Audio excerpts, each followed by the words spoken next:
এক গ্রামে বাস করত মুচির এক দরিদ্র পরিবার। মুচির ছিল দুই মেয়ে, ময়না এবং মিনতি। অভাবে ও অনাহারে তাদের জীবন কোনো ক্রমে কাটছিল। তার ওপর ছিল সৎ মায়ের অকথ্য নির্যাতন।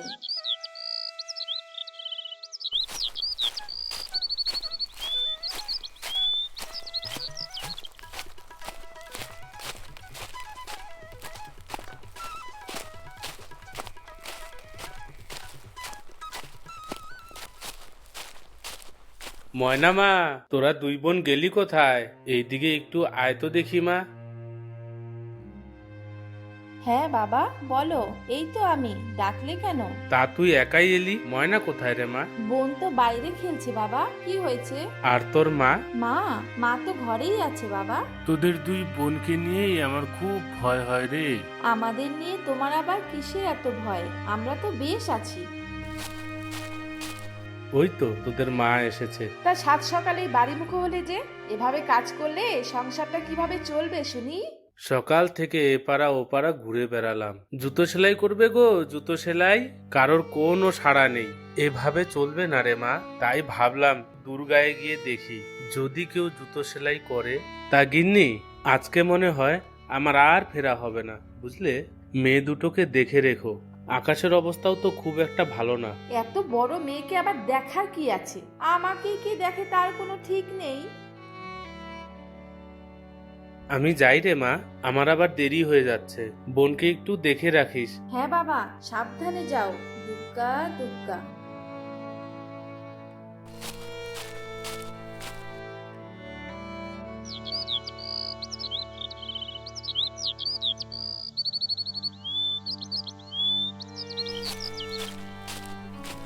মা, বোনের খুব খিদে পেয়েছে, কিছু খেতে দাও না ওকে। সারাটা দিন শুধু খাই আর খাই।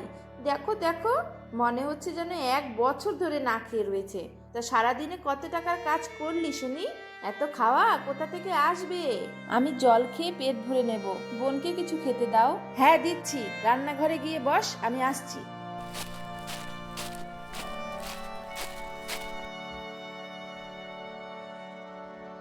এবার খাওয়াটা গিলে আমায় একটু উদ্ধার করে দেখি।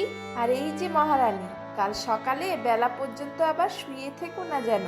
উত্তরের ওই জঙ্গল থেকে রান্নার কাঠ নিয়ে আসবি। তা না হলে দুই বোনেরই কাল খাওয়া বন্ধ। কথাটা যেন মনে থাকে।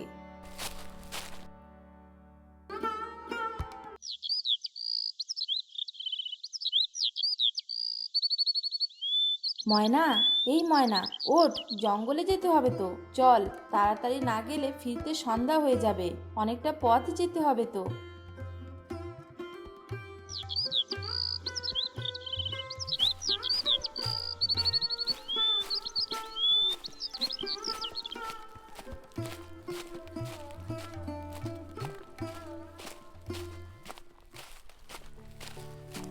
দিদি, আর কত দূর হাঁটবো? পা দুটো যে আর চলছে না, একটু জিরিয়ে নি। এই তো রে বোন, এসেই পড়েছি। আর একটু পথ যেতে হবে।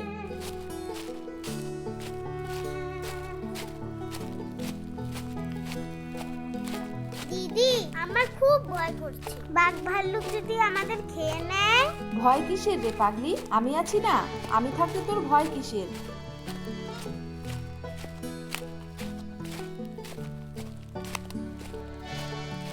দিদি, আমার খুব জল তেষ্টা পেয়েছে রে। ওই দেখ না, একটা নদী। চল না রে, জল খেয়ে আসি। না রে বোন, ওই নদীতে গেলে বিপদ হতে পারে। চল চল, তাড়াতাড়ি পা চালা, না হলে জঙ্গলেই তো সন্ধ্যা হয়ে যাবে। দিদি, দেখ কি সুন্দর ফুল। এই দিদি, আমাকে একটা লাল ফুল এনে দে না রে, তোর চুলে গুজে দেই। তুই আবারও এটা ওটা দেখছিস? এভাবে যে দেরি হয়ে যাচ্ছে।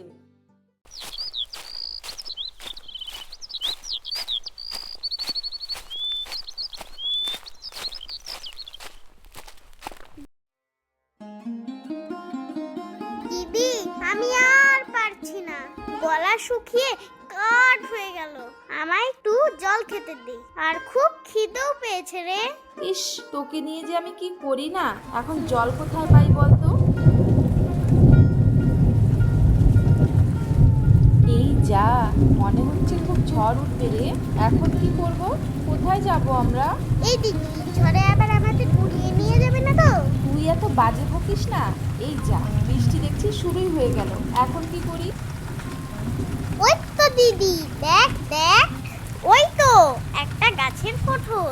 চল না, আমরা এই কোঠরেই ঢুকে পড়ি, তাহলে ঝড় আমাদের কিছুই করতে পারবে না। হ্যাঁ বোন, তুই একদম ঠিক বলেছিস। চল চল, ওখানে গিয়ে আমরা আশ্রয় নিই।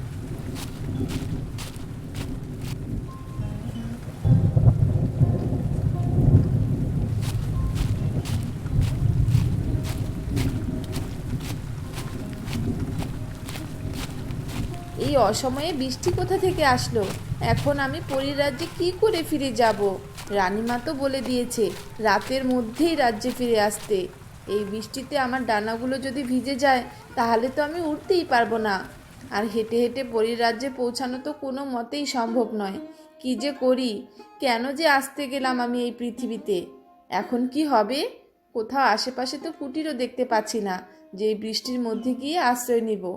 আর অন্যদিকে পরীর কথা শুনে মিনতি ও ময়নার খুব মায়া হয়। তাই তারা দুজনেই ওই কুঠির থেকে বেরিয়ে আসে এবং তারা বলে, এই যে সুন্দর পরী, তোমার বুঝি বৃষ্টিতে খুব কষ্ট হয়? তোমরা কে গো মেয়ে? এই ঝড় বৃষ্টিতে কি করছো?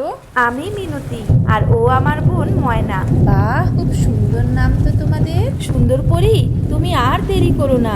বৃষ্টি না থামা পর্যন্ত তুমি বরং ওই কোঠরেই আশ্রয় নাও।